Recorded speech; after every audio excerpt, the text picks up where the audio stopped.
Uma das lições mais valiosas que eu aprendi na vida eu posso resumir em uma frase. Se você quer ter sucesso, você tem que ser casca grossa.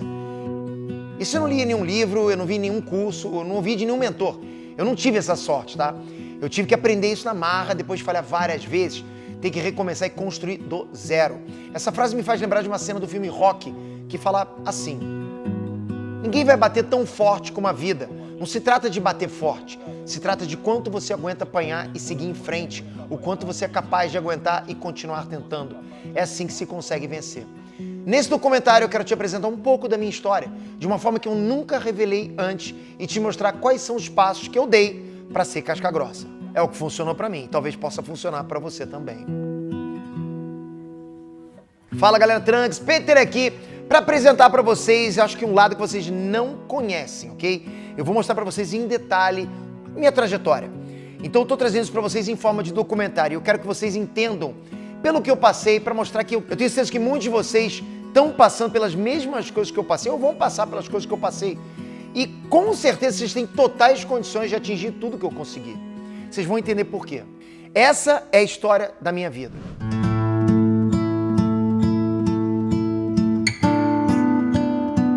Peter Jordan, na infância, não deixava de ser meu filho querido. Tranquilo, calmo, tranquilo, inteligente, respeitador, bem comportado. Normal, no esporte não era muito legal, no esporte, coitado, sofria muito por não ser tão esportista, sempre voltado para ele nos computadores. Olha, quando eu era moleque, eu já gostava muito de ler história em quadrinho, tá? E eu posso dizer que o Peter que vocês conhecem, que muitos de vocês conhecem, começou dali, com as revistas em quadrinhos. Né? Eu comecei com a minha coleção de revistas em quadrinho com 10 anos, eu adorei, aquilo foi paixão. Ele sempre foi diferenciado. Tudo que os outros irmãos faziam, eu era mais velha dos outros dois, um era skate, o outro era surf e o Peter não. Era revistinha, o Peter era... A diversão do Peter, além de ser as revistinhas, era o computador e a piscina. Era o que ele gostava. Isso era a vida dele. Pra minha família, eu era nerd. Naquela época, eu era nerd, mas não por história em quadrinho, por computador, porque foi com 10, 11 anos por aí que eu ganhei meu primeiro computador. Foi um TK-85 pequenininho, desse tamaninho, tá? Pra vocês terem noção, a memória desse computador é 16 KB. Uma imagem, um print screen desse computador, de um joguinho desse computador, é mais pesado que a memória do computador inteiro, coisa surreal, né? Então, o tempo foi passando, eu fui viciando nesse computador, nas histórias em quadrinhos. Minha família saía pra tudo quanto é lugar, meus irmãos, né, saíam pra tudo quanto é lugar. Eu gostava muito de ficar em casa. Pra mim, aquilo, nossa, como eu adorava, aquilo era mágico. Eu poder ler minhas histórias em quadrinhos sossegado enquanto eles estavam lá, meus irmãos pegando onda, lutando jiu-jitsu, jogando futebol, jogando vôlei. Eu tava lá em casa lendo revista em quadrinho. Basicamente, de noite eu li revista em quadrinho e de dia eu adorava trabalhar com o computador. E é interessante porque não existia internet, né? Então eu usava o computador de forma ativa. Então eu tive que aprender a usar o computador, a fazer alguma coisa com o computador, a produzir no computador. Então acho que isso me ajudou bastante também. Mas eu confesso que às vezes eu vi meus irmãos saindo de casa, né, para fazer as coisas com os amigos deles, e eu me sentia um pouco isolado. Era uma coisa que machucava um pouquinho, eu não vou negar. Eu gostava de ficar em casa, mas tinha vezes que eu queria sair. Mas às vezes meus irmãos não me chamavam, porque sabiam que eu era o mais isolado, o irmão isolado e tal. Às vezes eles chamavam, às vezes não, então eu tinha que ficar em casa. Então assim, eu meio que usava o computador e as revistas em quadrinhos para também meio que suprir esse isolamento que eu acabava passando, porque, na verdade, não era nem culpa dos meus irmãos. Eu não tinha, assim, não tinha talento para esporte. Acho que eu não nasci com talento para esporte. Nossos irmãos eram muito ligados aos esportes. O Peter já não. O Peter era ligado à computação, não tinha internet naquela época, e gostava muito de revistinha em quadrinho. Ele tinha um armário lotado de todas as coleções de revistas em quadrinhos. Mais pra frente eu fui lutar jiu-jitsu e tal, mas demorou alguns anos para isso acontecer. Então, sim, eu tinha que ficar isolado, era o que tinha pra fazer. E eu acho, sinceramente, que eu não era diferente dos meus irmãos só pelo fato de eu gostar de coisas que eles não gostavam, né? Porque eu não era atleta, eles eram atletas, são atletas até hoje. Mas eu já tinha algo que eu sentia que era diferente, tá? Na verdade, eu não sentia, eu só fui descobrir depois de adulto, analisando o Peter garoto. Inclusive pelas falas do meu próprio pai, e é verdade. Por quê? Porque eu almejava coisas que eram completamente diferentes para um garoto, né, de hoje em dia. O quê? Tipo, pra você ter noção, eu tenho uma empresa hoje chamada Petaxon. Pra quem não sabe, é mistura de Peter com Zaxxon, né? Aquele jogo do Atari. E eu me lembro direitinho, nessa idade, ele falava assim: eu vou ter a minha empresa e vai se chamar Petaxon. Aquilo, a gente achava, gente, que isso? Petaxon, de onde ele tirou isso? Vai ser de informática, num tempo que a internet não existia. Mas, e hoje eu vejo que ele montou a Petaxon. Então eu acho que quando a gente quer realmente sonhar grande e persistir, lutar, batalhar pelo sonho, a gente consegue. Ele pensava de maneira diferente, maneira de calcular, maneira de ver quanto que era, quanto que não era. Isso era importante para ele. Pai, não gasta tanto, pai, pode gastar. Pai, você tem que comprar um carro mais novo, pai, você tem que fazer isso. Isso ele pensava na cabeça dele e queria que eu pensasse igual a ele, entendeu? Mas eu não pensava igual a ele, e ele queria as coisas, queria... Ele foi sempre muito ambicioso, não ambicioso, ele foi sempre ver de outra maneira a vida, sabe? Por isso que hoje talvez ele seja o que ele é. E eu morava numa casa legal. A minha casa era uma casa, sei lá, tinha 4 quartos, tinha piscina. Como eu falei, eu vim de uma família rica, ok? Eu vim de uma família rica. Meu pai, quando eu nasci, meu pai era rico, mas isso não ficou assim por muito tempo. Acho que muita gente não compreendeu essa história ainda, né? Meu pai, ele acabou que ele perdeu os negócios dele quando eu era bem novo, ok? Lá para os 4, 5 anos. E aí sim ele saiu dessa empresa que ele tinha junto com os irmãos dele, com os tios dele lá, que ele era um dos sócios, empresa de produtos alimentícios, né? E a parte dele ele conseguiu montar uma corretora de seguro, que assumiu inclusive as novas empresas dos meus tios. E ele ficou com essa corretora de seguro. Era uma corretora pequena, ok? Era com essa corretora que ele financiava a casa, financiava a nossa família. Sendo que lá para os 16 anos, a gente não estava mais numa situação legal. Meu pai já tinha perdido umas contas, ok? Umas contas grandes. E eu lembro que eu comecei a entender a preocupação do meu pai. Eu lembro meu pai falando com a minha mãe: caramba, Lili, a gente vai perder essa conta, como é que vai ser? Porque criança não se preocupa com esse tipo de coisa, concorda? Mas eu percebi que algo grande e negativo estava chegando para nossa família, que era essa queda financeira da gente. Bom, resumindo, né? A gente ficou naquela casa, que era uma casa legal, tal. Assim, a gente passou por muitas dificuldades, porque nessa época meu pai saiu, não deu muito apoio para minha mãe, por questões pessoais. Para vocês terem noção, minha mãe teve que pedir comida para alguns amigos que levavam comida lá em saco de papel, ainda deixava na garagem. São recordações, assim, como é que eu vou dizer? São recordações ruins, né? Porque eu lembro da minha mãe, fico com pena, minha mãe que faleceu ano passado, passou por... Enfim, até o final da vida da minha mãe sofreu bastante. Porque meu pai se separou, acho que minha mãe sempre acreditou que meu pai ia voltar para ela e nunca voltou. E, enfim, aí dali a gente começou a ver as coisas desandarem, né? Porque eu vou falar para vocês que o fato de você ter uma condição legal, ok? E ir perdendo essa condição não é tão ruim para mim, quanto perder um pai, quanto você perder a estrutura da sua família. Eu fiquei vazio, sabe? Sem meu pai naquela casa eu fiquei vazio. É muito estranho falar isso, né? Eu acho que foi o que mais ligou entre os meus irmãos. Os outros irmãos, eles já tinham as vidas dele, porque, como eu falei, eu era isolado, então eu ficava naquela casa, eu respirava aquela casa. Os meus grandes amigos eram meu pai e minha mãe. O meu pai era muito amigo meu, né? A gente conversava muito e tal. O amigo que eu não tinha da minha idade, eu tinha no meu pai. E aí, de repente, imagina, uma pessoa que não saía de casa pra fazer nada, de repente, meu pai vira: Lilian, tô indo embora, pra minha mãe. Minha mãe fica completamente sem chão. Eu que já sabia que isso ia acontecer, já estava meio que sabendo que isso ia acontecer com 30 dias de antecedência. Achei que não ia chorar, mas porra, fiquei na cama, botei o travesseiro na minha cara, chorei pra caraca, fico até emocionado quando lembro disso. De verdade, parece até que eu tô fazendo pra filme, né, mas é verdade. Enfim, aí minha mãe teve que aprender a viver sozinha, só que ela não sabia viver sozinha, ela não teve apoio financeiro, se teve muito pouco, porque isso não chegava pra gente.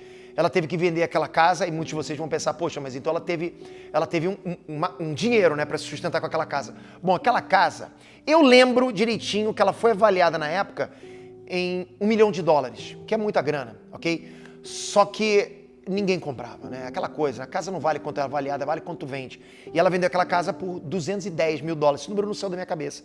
210 mil dólares. Muitos de vocês vão falar, pô, Peter, essa grana dá pra vocês se manterem pra sempre. E eu concordo, né? Daria, se minha mãe não fosse uma completa despreparada com dinheiro na mão. Porque ela ficou com dinheiro e simplesmente torrou o dinheiro de maneiras que eu poderia descrever pra vocês bem prático aqui, tá?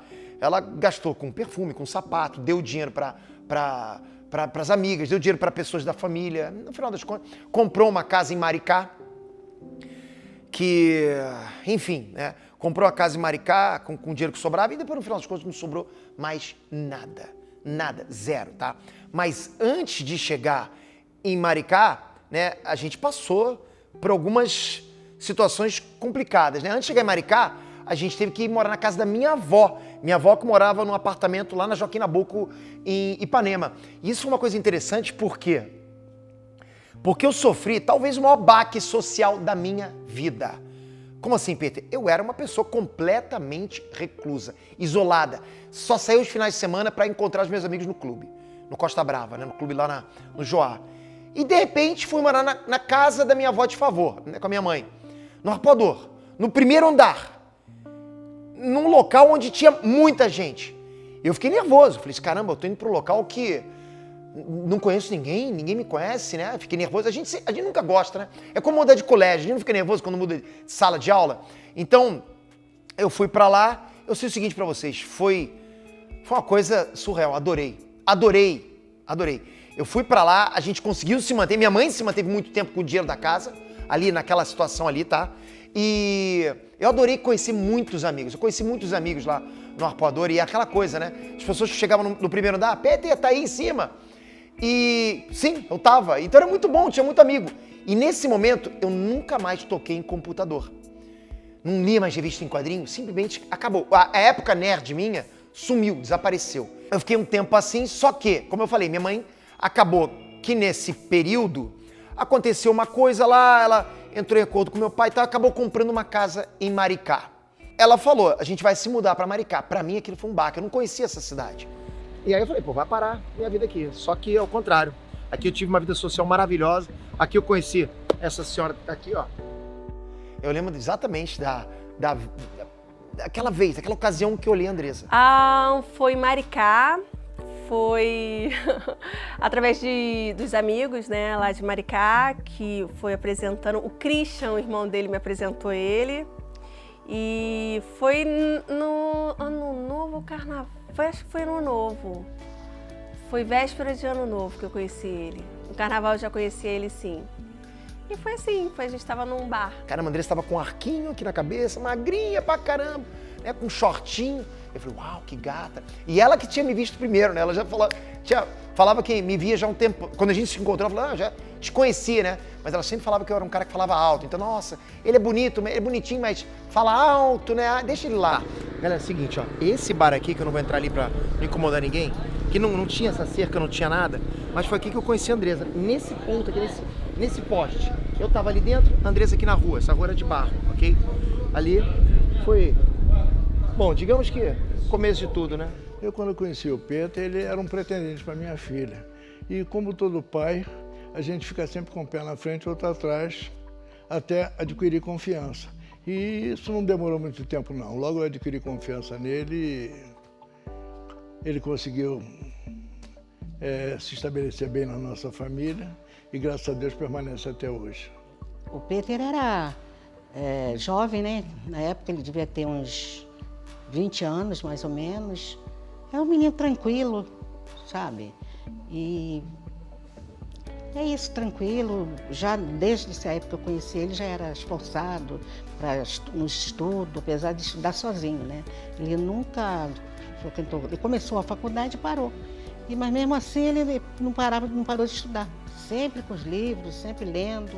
Pra mim foi legal pra caramba, eu comecei a namorar ela ali em Maricá, foi bom demais, foi uma fase maravilhosa. Só que, uma vez eu tava na casa do baterista da minha banda, recebo um telefonema da minha mãe, olha isso, recebo um telefonema da minha mãe, meu filho, você não vai poder mais voltar pra minha casa. Falei, por quê? Porque meu namorado, eu esqueci de falar que minha mãe estava namorando, né? Então ela ligou pra mim e falou, meu namorado não quer mais que você volte pra casa porque ele não gosta de você. Eu falei, mãe, e eu vou fazer o quê? Ah, meu filho, você dá um jeito aí. Fica onde você tá, dá um jeito aí, mas você não pode voltar. E desligou. E aí? O que eu vou fazer? Tava na casa dele, era de noite. Do amigo meu, na Barra da Tijuca, tipo, bem longe de Maricá. Aí eu liguei pro meu irmão, pro Pitoco, né, professor de jiu-jitsu e tal, e ele tinha uma academia, uma casa que era uma academia. Falei, Pitoco, eu não tenho onde ficar. Posso ficar com você? Ele falou, vem pra cá, mas não tem quarto pra você aqui. E realmente não tinha quarto. Na verdade, tinha um quarto, mas não tinha ao mesmo tempo. Como assim, Peter? Não tinha chão o quarto. O quarto tava em concreto, sabe, com as pedrinhas no chão ainda. Não tinha piso, não tinha nada no chão. Então eu tive que ir pra lá, colocava um pano, meio que um pano fino no chão e deitava ali mesmo. Deitei ali radical. Poderia ter dormido nos tatames. Muitos de vocês vão falar, por que você não dormiu nos tatames? Porque eu não queria ser acordado com a galera chegando na academia. Eu tinha meio que vergonha, né? Então eu dormia ali naquele chão, acordava e comida. O seu irmão dava comida pra você. Ele não comprava nem pra ele. Ele não comprava. Ele só comia na rua. E ele não se importava se eu comia ou não. E nem é dever dele fazer isso, né? E aí fiquei assim. Durante a semana eu não tinha comida. Não tinha comida. Eu fui emagrecendo pra caramba, perdendo peso. Os meus amigos que sabiam que eu estava nessa situação me levavam comida ali na porta daquela casa. E assim, o PT passou por algumas dificuldades e eu lembro disso porque eu chegava da rua com as minhas quentinhas, com frutas e eu sempre chamava o Peter para poder ele comer comigo. E eu lembro que chegou um sábado, eu cheguei da rua com frango assado da padaria, assim, fiz morrangão, uma macarronada de forno e tal, e eu chamei o Peter para comer comigo, falei, Peter, desce aí, vem comer comigo. E o Peter ficava felizão, porque nesses dias aí ele passava algumas dificuldades e essas eram as dificuldades do Peter. Eu torcia para que chegasse final de semana, para eu poder ir para casa da Andresa, que era lá em Vila da Penha. Pô, pegava um ônibus, galera, pegava um ônibus tão lotado, mas tão lotado, que eu vou falar para vocês, vão falar que é mentira, mas é verdade, porque quem conhece o ônibus sabe, 356. Tá? Esse ônibus que eu pegava, eu tinha que ir lá pra Praça Mauá, né, no final da Rio Branco, e passava esse ônibus lá, esse 356. Ele era tão lotado que se você tirasse o pé do chão, você não botava o pé de volta. Você perdia a tua vaga do pé, pra você ter noção. Mas é o que meu pai falava, quem anda por amor não cansa. Então, eu ia feliz da vida, que eu ia encontrar a minha namorada, né? E não só isso, que eu ia também comer um sanduíche de presunto na casa dela, com um suquinho de maracujá. Adorava também, porque eu realmente chegava com fome. Vocês podem achar que não, mas eu realmente chegava com fome na casa dela. Eu não soube da dificuldade dele, né? Porque essa parte que ele ficou sem comida, essas coisas assim, eu só fiquei sabendo mesmo depois que a gente estava casado, né? Assim, morando junto, na verdade. Então, pra mim foi triste, porque ele não me falava, porque é orgulhoso, né? Bom, aí o tempo passou, a minha mãe conseguiu arrumar um emprego e minha mãe ganhou uma casa consignada e mais um salário pouco, mas suficiente para sustentar eu e Christian. E a Andresa foi morar comigo naquela época, né? Ela era nova, ela era bem novinha e foi morar comigo naquela época. E não durou muito tempo. Minha mãe era nervosa, não aguentou, ela queria que eu trabalhasse, que eu ajudasse na casa. E aí surgiu a oportunidade ali de eu trabalhar. Um amigo meu, que é o baterista da minha banda, me chamou para trabalhar na empresa dele, que era uma empresa de importação e tal. Importava uma marca de óculos de sol e eu fui lá para fazer o sistema dele. Só como eu falei, nesse meio tempo que eu comecei a trabalhar ali, não estava funcionando para mim ficar dentro da minha casa com a Andresa. Minha mãe colocou a gente para fora, não deu mais para ficar, tava impossível. Naquela noite que a gente foi embora, da casinha da minha mãe, eu não tinha onde dormir, não tinha. A gente foi pra sauna do clube. Peter, então pelo menos você não passou frio. Passei. Não tinha teto, a sauna era aberto. Foi, acho que a noite mais fria que eu passei na minha vida. Bom, se bem que eu já dormi na praia uma vez, mas ali eu dormi porque eu quis. Ali, essa da sauna não teve jeito, né? Cara, eu acho o seguinte, eu acho que o Pedro começou a evoluir, encarar a realidade, depois que ele saiu do Floresta, lá no Itanhangá, onde ele morava comigo, com a Andresa, e que minha mãe mandou ele embora de casa. Ele não tinha pra onde ir. Nesse dia, ele dormiu na sauna do clube, Floresta Country Club, né, que tinha uma sauna. Ele dormiu lá. Então a gente dormiu, eu e a Andresa, abraçadinho, em cima de uma mesa uma mesa de mármore, eu lembro direitinho. E dali, 5 horas da manhã, a gente foi pra minha empresa, onde eu trabalhava. E ficamos na porta, porque não tava aguentando mais dormir por causa do frio. Ali na empresa, o pessoal chegou, eu expliquei minha situação. O meu chefe, né, que era o baterista da minha banda, me ajudou a alugar uma casinha pequenininha nova lá na Taquara, no Rio de Janeiro. E aí foi o passo para eu sair de casa, né? Fiquei 3 dias na casa dele, dormindo lá na sala dele, para sair para essa casa, que era um conjunto habitacional, ficava na Taquara. Foi a época que eu comecei a morar sozinho. Dali foi uma guinada completamente pra minha vida. Mudou completamente as coisas pra mim. Porque eu ficava muito inseguro, né, cara? Como é que eu vou fazer pra manter uma casa? Mas eu sei que quem casa quer casa. Eu comecei a perceber isso. Mesmo no talo, no meu salário, eu percebi que é muito melhor, né? Você morar, você ter a sua liberdade, né? Acho que foi a primeira lição que eu tive na minha vida, você ter a sua própria liberdade. Aquela esquina dali, eu entrava por aqui. A Andressa estava sentada ali, ó, naquele meio fio quando eu cheguei. Caraca, me dá até um arrepio, juro pra vocês. Tô meio que arrepiado só de olhar pra isso aqui. Realmente a gente percebe o que aconteceu. Tipo, a gente para e pensa, a mudança da vida da gente é muito estranha. A gente acha que não vai ter mudança. Mas toda vida é possível ter mudança, toda. Porque quando eu tava aqui, eu não pensava nessa mudança. Eu não pensava no lá na frente. É lógico que eu sempre quis. Eu sempre batalhei por ter mais. Né? Eu sempre fui ambicioso, não ganancioso, sempre fui ambicioso. Mas nunca nos meus melhores sonhos imaginaria que eu chegaria onde eu tô, tipo, tá boa, ainda mais olhando o ponto de partida, jamais merecendo, porque isso aqui fez parte da minha história, é um condomínio maravilhoso até hoje. Bom, ali eu fiquei um tempo trabalhando nessa empresa. Que a gente trabalhava se divertindo pra caralho, era surreal, assim, era muito engraçado, cara. Se eu contar, não vou conseguir, de fato, reproduzir como era na época, mas era, assim, pô, muito divertido, porque, enfim, a marca tava começando e tinha uns momentos que não era, né, muito demandado de trabalho, então a galera dava uma relaxada. E na hora da relaxada, fudeu. Aí eu te conheci, porra, tu morava no kitnet na Taquara, velho. Tinha um fusquinha zoado, né? E, porra, struggling lá pra pagar as contas, como todos nós.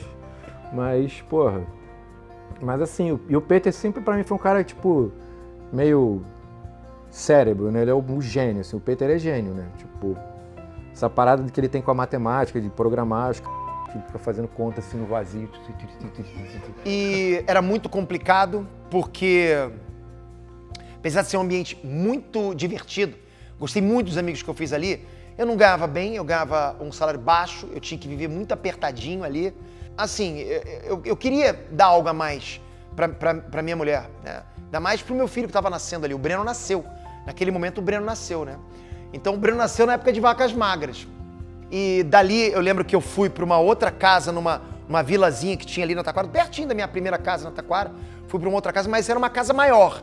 Só que era uma vilazinha mais humilde, digamos assim. Aqui que eu assisti Matrix e Notting Hill, tem muita coisa.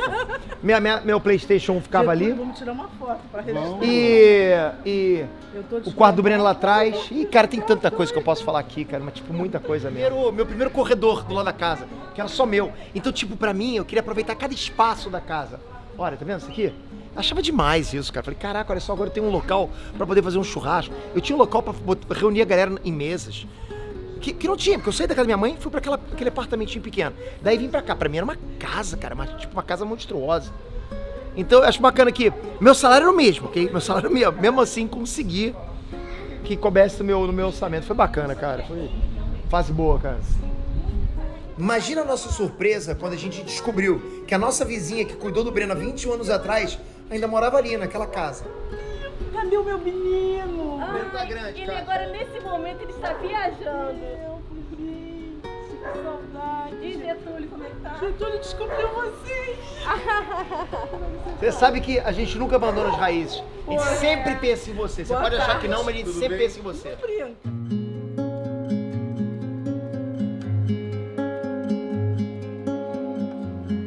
E eu gostei muito, foi uma fase boa demais na minha vida.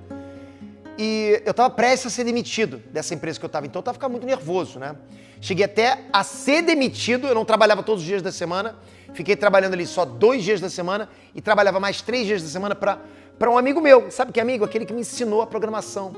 Né? Lá quando eu era pequenininho, garoto, esse amigo meu me chamou para trabalhar com ele. Só que chegou um ponto que ele virou para mim no dia que ele tinha que me pagar, ele falou, Peter, olha, eu sei que eu tenho que te pagar hoje, mas olha só, eu não recebi nada, não dá para te pagar. Aí eu, peraí, e como é que eu faço? Eu não tinha como levar dinheiro para casa. Eu fiquei muito assustado, eu estava muito nervoso com isso. Aí eu percebi, eu tenho que me mexer, eu não posso mais ficar nessa, porque eu estava muito deixando as coisas acontecerem para mim. Eu falei, não eu não posso deixar as coisas acontecerem, eu tenho que agir, eu tenho que ser proativo.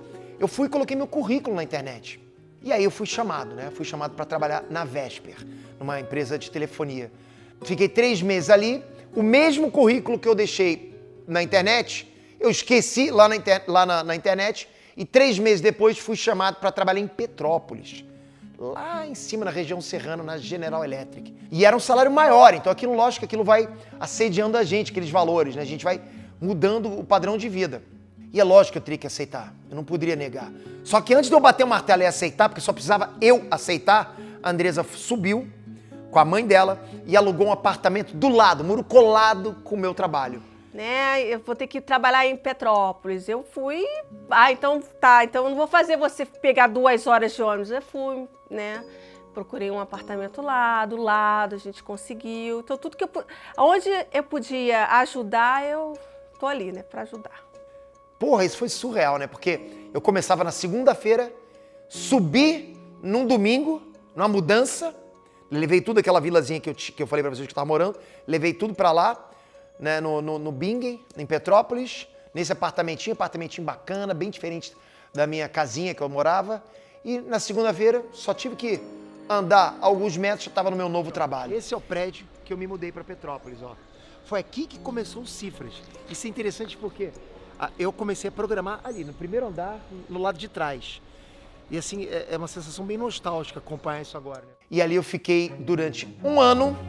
Adorei o ambiente, conheci muita gente, inclusive gente que eu conheço até hoje, gente que trabalha comigo até hoje, que trabalhava lá na GE e trabalha comigo até hoje. Lá na GE, inclusive, eu comecei a fazer alguns sites também. No meu tempo livre que eu chegava em casa, eu construí alguns sites, né? Então, eu fiz lá o meu primeiro site de emulação, de joguinhos, de videogames antigos, né? Atari, Mega Drive, e coloquei na internet.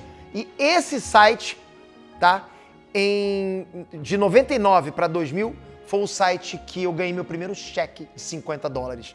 Ele monetizou, eu recebi o cheque na minha casa. Eu tive que ligar para o meu pai correndo. Pai, ganhei um cheque. Meu pai, não é possível. Isso aí então dá dinheiro? Quer dizer, aquilo que eu estava fazendo era possível ganhar dinheiro com aquilo. Aquilo foi um estalo. Ou seja, dá para ganhar dinheiro com isso. Eu posso ir além. Eu não preciso ter só um site. Eu posso fazer mais sites. Só que ali aconteceu o seguinte. A GE era uma oficina de turbina de avião, exatamente isso. E aconteceu 11 de setembro de 2001. Com isso, a indústria de aviação sofreu um baque muito grande e meu emprego estava a perigo. E ali, a Andresa estava grávida do Lucas. Ali eu posso falar para vocês o seguinte, eu acho que foi o único momento depressivo na minha vida. E eu sabia que eu ia ser demitido, né? Só faltava eu ir embora ali. Eu simplesmente cheguei na minha casa, deitei no colo da Andresa, ela estava no sofá, ela ficou passando a mão na minha cabeça, falou, a gente dá a volta por cima. Gente, quando vocês têm uma pessoa que te apoia, olha, é outra coisa. Porque a pessoa que está do seu lado, se ela te apoiar, você só sobe. Agora, se ela não te apoiar, se ela for negativa, você só desce.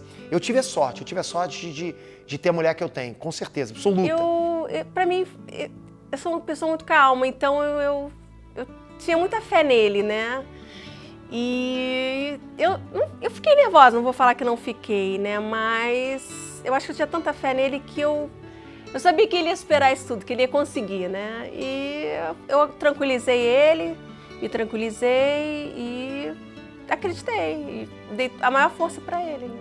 Eu sabia que eu ia perder emprego, então eu estava muito nervoso. Bom, resumindo, eu saí da GE, realmente eu fui mandado embora da GE, só que eu não estava contratado pela GE, né? Eu era uma empresa que estava ali, numa sublocação, e acabou que eu fui transferido para Xerox, lá para baixo, né? Para Xerox.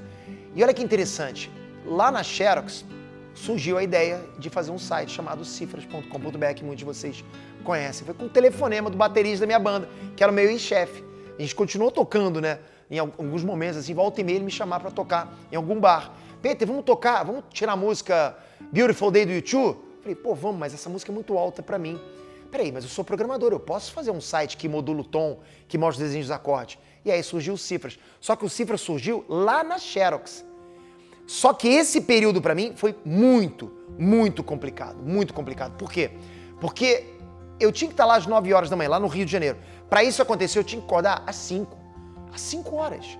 Eu acordava às 5 para poder sair de casa às 6, para andar até o ponto de ônibus, chegar às 6h30 para chegar lá às 8h30 mais ou menos. É isso. Porque eu ficava no ônibus 2 horas. Era 2 horas para ir, às vezes 2 horas e meia, às vezes 2 horas e meia, 3 horas para voltar. Então eu ficava entre 4 e 5 horas no ônibus todos os dias. E a programação do Cifras, muito dela foi feita aqui, ó, só na minha cabeça. Minha mente não parava de funcionar. Eu tinha que ter uma saída para aquilo. Eu não aguentava mais ficar longe da minha família. Isso machucava. O meu único consolo, sabe qual era o meu único consolo? É saber que quando eu estava naquele ponto de ônibus, com aquela neblina, né, como o petropolitano chama de russo, eu estava com aquela neblina, com aquele ar úmido, quase molhando o meu rosto, de manhã, 6h30 da manhã, sozinho num ponto de ônibus, no meio da estrada.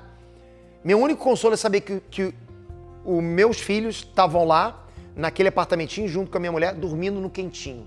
Sabe? Eu pensava isso, pelo menos eles estão lá. Que sofra eu, né? Mas eu falava, mas eu tenho que estar com eles. Dentro do ônibus eu ficava pensando na minha família, ficava bolando coisas novas para colocar naquele site. Aquele site foi um sucesso.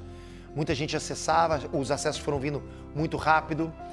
E eu comecei a monetizar mais rápido que os outros sites. Só que eu não acabava com os outros sites, né? Então eu deixei acumulando, né? Fui fazendo outros sites enquanto isso não parava.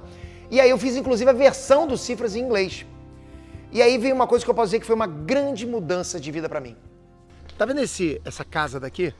É o seguinte, o que acontece aqui foi o seguinte, eu tinha um site que era a tradução do meu site Cifras, só que ele estava em inglês, né? E aquele site não tinha movimento nenhum.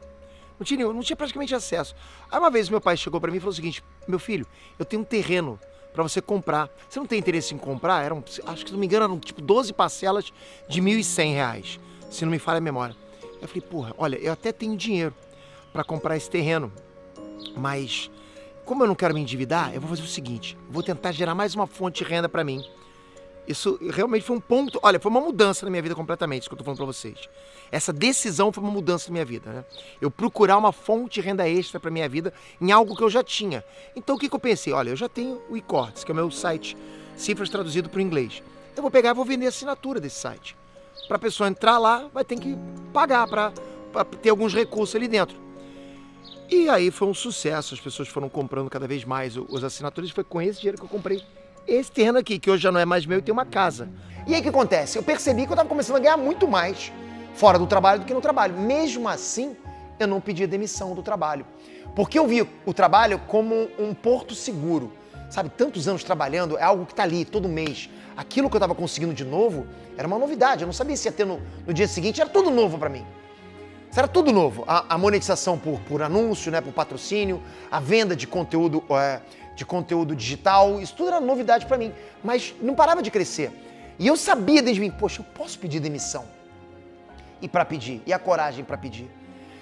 Na hora que eu ia pedir demissão, eu fui chamado de novo para voltar para a GE. Você lembra que eu estava lá embaixo no Rio? Fui chamado de novo para trabalhar na GE. E aí eu falei, isso é bom demais, vou estar perto da minha casa, então posso ficar mais tempo. Fui. Fiquei ali alguns meses. Posso falar pra vocês que meu chefe era bem complicado. Olha, rapaz, meu chefe era complicado demais. Mas fiquei ali com a Andresa sempre me dizendo quanto que eu tava ganhando. Eu cheguei a um ponto que eu tava ganhando 10 vezes mais, eu acho, do que o meu salário. 10 vezes mais, mesmo assim não pedia demissão. Aí meu chefe um dia chega pra mim e fala assim, Peter, a gente vai te transferir de novo pro Rio. Você vai trabalhar aqui embaixo no Rio de Janeiro, ok? Não dava mais pra mim, eu não queria. Justamente, eu prolonguei minha estadia no trabalho porque eu queria ficar perto da minha família. Ele queria me transferir de novo lá pra baixo. Para uma empresa grande, ok? Uma empresa conceituada. Falei, não, eu não vou. Eu vou ter que pedir demissão. Ele ficou uma fera. No telefone isso, no telefone. Como assim você não vai? Falei, não, eu não posso mais, eu não quero mais. Então eu prefiro sair da empresa, eu prefiro pedir demissão. Aí ele virou para mim e falou o seguinte, então também não pago tuas férias.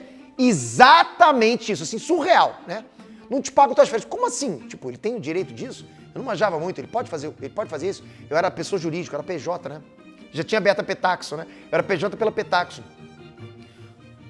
Eu simplesmente fiquei sem ação, falei assim, então vai a merda. Desliguei. Ligaram o DRH informando para ele o seguinte, Peter, você vai ser transferido para um projeto aqui no centro do Rio. Aí ele prontamente, não vou. Responderam.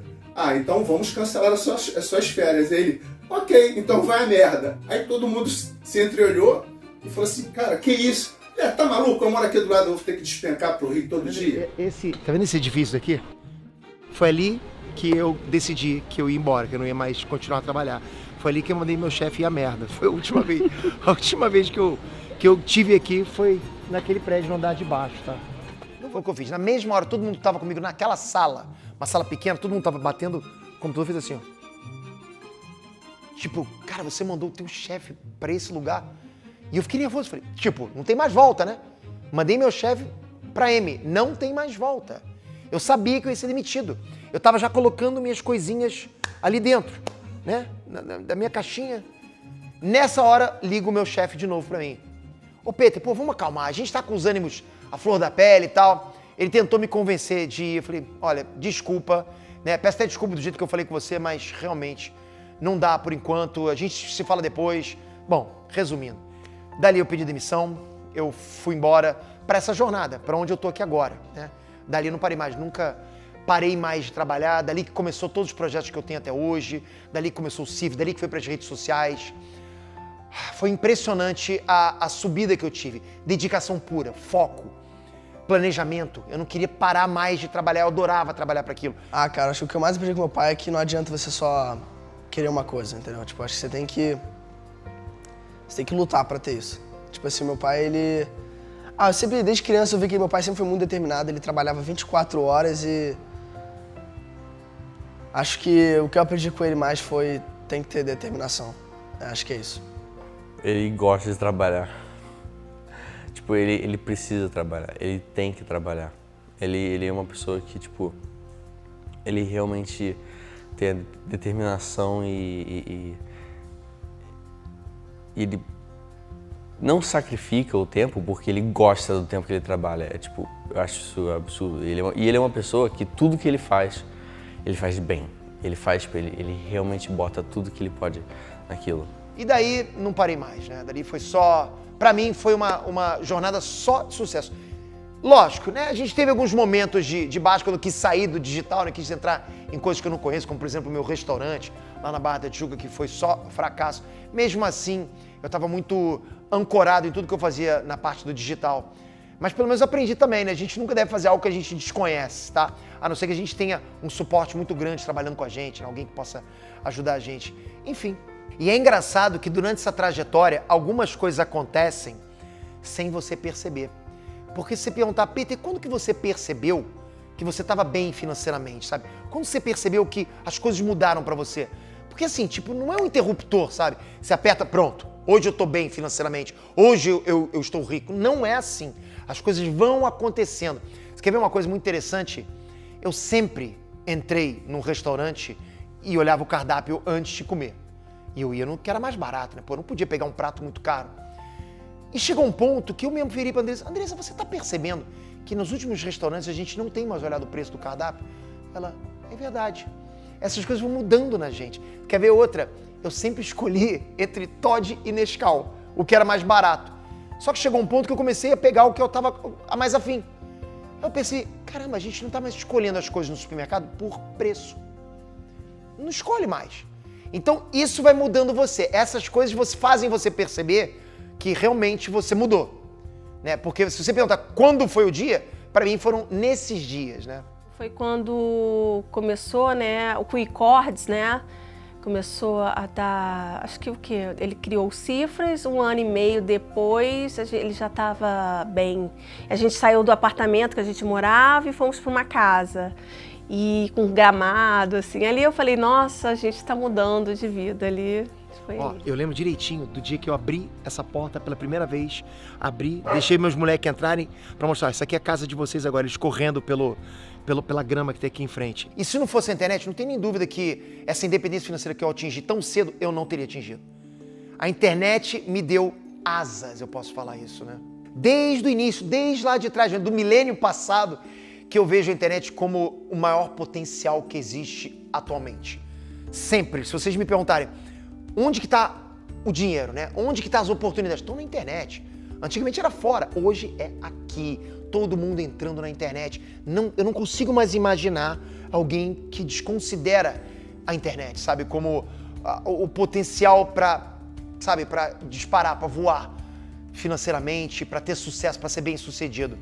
A internet foi fundamental, né? A informática foi fundamental para mim, mas a internet, sabe, expandiu completamente. Porque apesar de eu já ser financeiramente bem sucedido com e-cortes, quando eu comecei com as redes sociais, olha, foi um outro degrau tão grande ou maior do que foi o e-cortes para mim. E o e-cortes para mim, né, o cifras em inglês, foi uma grande mudança financeira para mim, me colocou em outro patamar, né? Me proporcionou ir para Califórnia, comprar uma casa na Califórnia. Hoje eu posso falar para vocês que ter a minha marca na internet, ou então eu aparecer na internet, qualquer coisa que a gente coloca na internet, me levou para outro patamar. Na mesma distância que era antigamente o e-cortes para trás, eu acho que eu deixei o e-cortes para trás também. Então, e eu nunca perdi tudo que eu fiz. E tudo que eu fui criando ao longo de toda essa trajetória ainda está na internet. Está gerando renda passiva. Hoje eu penso que cada conteúdo que eu crio é uma renda passiva. Eu sei que é, né? Eu crio um vídeo, e esse vídeo continua me gerando receita sem parar. Eu não preciso mais perder tempo programando, sabe? Contratando gente para programar para mim. Agora conserta, né? Deu erro essa página. Opa, o algoritmo do Google vai mudar. Vamos mudar totalmente esse site aqui para se adaptar ao algoritmo do Google. Não, hoje em dia eu faço um vídeo e o vídeo tá lá. Não precisa mais eu mexer no vídeo porque ele já está pronto. Mesmo que o algoritmo do YouTube mude, ele está sempre atrás do algoritmo, sempre ali junto, né, com o algoritmo, me dando uma renda passiva. Isso o vídeo que eu estou falando, 3, 4 anos atrás. Tem canal meu hoje que eu já não posto há 3 anos e ele continua me dando R$4.000 por mês. Então tudo que eu faço hoje, tudo que eu já fiz durante toda essa trajetória, juntou e se transformou numa grande fonte de renda passiva para mim. E lembrando uma fala que eu tive com vocês lá no início desse vídeo, eu sempre fui uma pessoa caseira. O que significa isso? Eu gosto de ficar em casa, eu não gosto de me expor. Eu sempre fui assim, eu acho que eu gosto de me isolar, né? No final das contas eu gosto de me isolar. Tanto é que para aparecer na internet, foi um suplício. Eu comecei na internet sem aparecer. Comecei com cifras, não aparecia. Nenhum site meu eu apareci. Ninguém sabia quem era o dono do cifras, tá? E aí comecei nas redes sociais, com as fanpages, né? Lá no Facebook, eu já tenho a maior fanpage do Brasil, que é o Cifras, com 43 milhões de seguidores. Sem aparecer, ninguém sabia. Aí comecei no YouTube. Ah, Peter, aí você apareceu. Também não. Né? Ninguém sabia quem era o dono do TV Cifras. Só fui começar a fazer vídeo aula no TV Cifras anos depois, para aparecer. E olha, foi um suplício totalmente diferente, né, do que eu sou hoje. Eu relutei para aparecer. E não foram tantos vídeos, foram poucos, né? Porque era um canal backstage, era um canal que ninguém sabia que eu era o dono, é um canal que eu gerenciava e eu tinha os instrutores ali. Hoje eu já não posto mais vídeo nele há mais de 3 anos. O Ei Nerd, eu não queria começar de jeito nenhum porque eu não queria aparecer. Aí a gente teve a ideia de não aparecer, né? O Ei Nerd ficou anos sem eu mostrar o rosto. Ninguém sabia quem que era o cara atrás do Ei Nerd, quem que era a pessoa responsável pelo Ei Nerd. Então eu comecei sem aparecer. Depois fiz mais canais sem aparecer, ou acredite ou não, também fiz e nunca apareci, nunca divulguei, né? Passei a divulgar alguns meses pra cá, que muita gente passou a entender que esse canal era meu. E todos eles viraram negócios pra mim, ok? Não só prazerosos, né? Não só como hobbies, eu amo isso que eu faço, mas pensa, você poder transformar um hobby na sua fonte de renda, no seu negócio. E todos eu comecei sem aparecer, então assim, eu não vejo desculpa para as pessoas não começarem. Qualquer um pode começar sem aparecer. E nessa minha história, né, eu fui melhorando de vida e, graças a Deus, fui podendo melhorar a vida das pessoas ao meu redor, né, dos meus irmãos, da minha mãe, do meu pai. E, infelizmente, eu não consegui dar tanto assim para minha mãe, porque eu acho que quando eu dei um passo muito grande financeiro na minha vida, a minha mãe faleceu. E eu não pude fazer por ela o que eu faço hoje pelo resto da minha família. Mas, de qualquer jeito, eu consegui ajudar bastante minha mãe. Mas eu vou falar para vocês que eu até chego à conclusão que se você ter dinheiro, ter condição e não ajudar ninguém, você fica uma pessoa vazia por dentro. Eu não consigo ver uma pessoa realmente necessitada e não fazer nada. Sabe quando você se sente meio vilão com isso? Eu me sinto assim. Eu me sinto meio vilão. Então, eu acho que se você tem, você pode ajudar e você deve ajudar. E eu acho também o seguinte, né? Isso sou eu, ok? Não sei como é que vocês são com relação a isso. Mas eu acredito muito nessa coisa de você faz e você recebe em dobro. As pessoas falam isso, não falam? Não, eu te desejo em dobro, né? Você pode falar, isso não existe, não tem ciência para isso, porque não tem mesmo, não tem, isso é só fé. Mas eu posso falar para vocês que acontece comigo, sabia? Eu não ajudo por causa disso não, mas eu ajudo, é muito prazeroso para mim ajudar, eu fico feliz de ajudar e as coisas só melhoram para mim. Então será que não existe? Acho que existe sim, acho que a gente acaba recebendo em dobro, né? Talvez você não se visualize tendo sucesso, talvez você duvide se isso é para você, mas eu posso te afirmar que sim. Você também pode ter sucesso. Vou contar uma história para vocês rapidinho que vai ilustrar exatamente o que eu quero dizer para vocês. Eu trabalhava na Xerox e tinha um funcionário lá que era um grande amigo meu e o pai dele era um dos meus chefes na época. E por acaso ele me chamou para casa do pai dele, que era lá em Maricá. Olha que coincidência, era em Maricá também. Lá na praia de Maricá, era uma casa alucinante, tinha uma piscina, né? Tinha uma quadra de tênis e tal. Aí tava lá eu e mais alguns caras lá dentro do meu trabalho. E esse meu chefe chegou pra gente, eu não me lembro o contexto da história e tal, né? Mas chegou pra gente e falou o seguinte, um dia vocês também vão ser chefes, né? Vocês vão ter os seus funcionários e vocês vão ter uma casa igual a essa também, blá blá blá, continuou. Só que não quis mais ouvir o resto, né? Ficou na minha cabeça exatamente aquilo que ele falou. O meu chefe dizendo pra mim que eu vou ter os meus funcionários e vou ter uma casa igual àquela. A primeira coisa que eu pensei, como é que ele sabe disso? Por que ele tá me falando isso? Como que ele sabe que eu vou conseguir isso? Pra mim era uma coisa muito distante. Como que eu não tinha nenhuma perspectiva ainda em mãos, eu tinha os meus sitezinhos pequenos lá, não tinha nem começado a pensar nas cifras ainda, como é que eu ia conseguir ter uma casa daquela, ter meus próprios funcionários? Mas aquilo ficou na minha cabeça. E sempre eu penso naquilo. E sempre eu chego pra qualquer pessoa e falo, você também vai conseguir, um dia você vai ter seus próprios funcionários, um dia você também vai ter uma casa igual a essa, ou uma casa igual a que você quer. Ou seja, qualquer sonho é atingível. Basta você querer. Ou seja, eu duvidei de mim mesmo, mas teve alguém que disse que eu conseguiria. Agora eu quero ser essa pessoa para você. Eu quero dizer que eu acredito em você. Eu acredito que você pode ter sucesso. Eu acredito que você pode ter um projeto de sucesso na internet. Eu acredito que você pode conquistar a sua liberdade financeira. E eu realmente acredito isso de todo o meu coração. Então assim, se você quer ter a minha ajuda para criar o seu projeto de sucesso na internet e ganhar dinheiro, preste atenção. Já na próxima semana vai rolar o desafio YouTube Dinheiro no Bolso.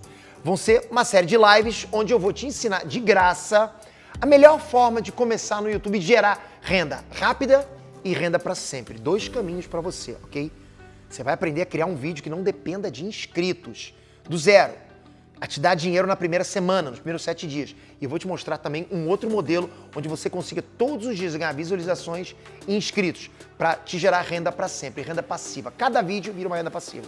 Eu vou te mostrar o caminho certo para ter resultados rápidos usando o YouTube em 2022. Eu quero durante esse evento, tá? Que para mim é um evento que pode realmente transformar você, compilar 23 anos de estrada, de jornada em conhecimento. Vai ter muita prática, muito conhecimento teórico também, para você juntar tudo e sair dali com um negócio funcionando. Isso para mim não tem valor. Saber que você conseguiu um negócio de sucesso depois de ter assistido algumas lives comigo é uma outra forma de conseguir sucesso para mim.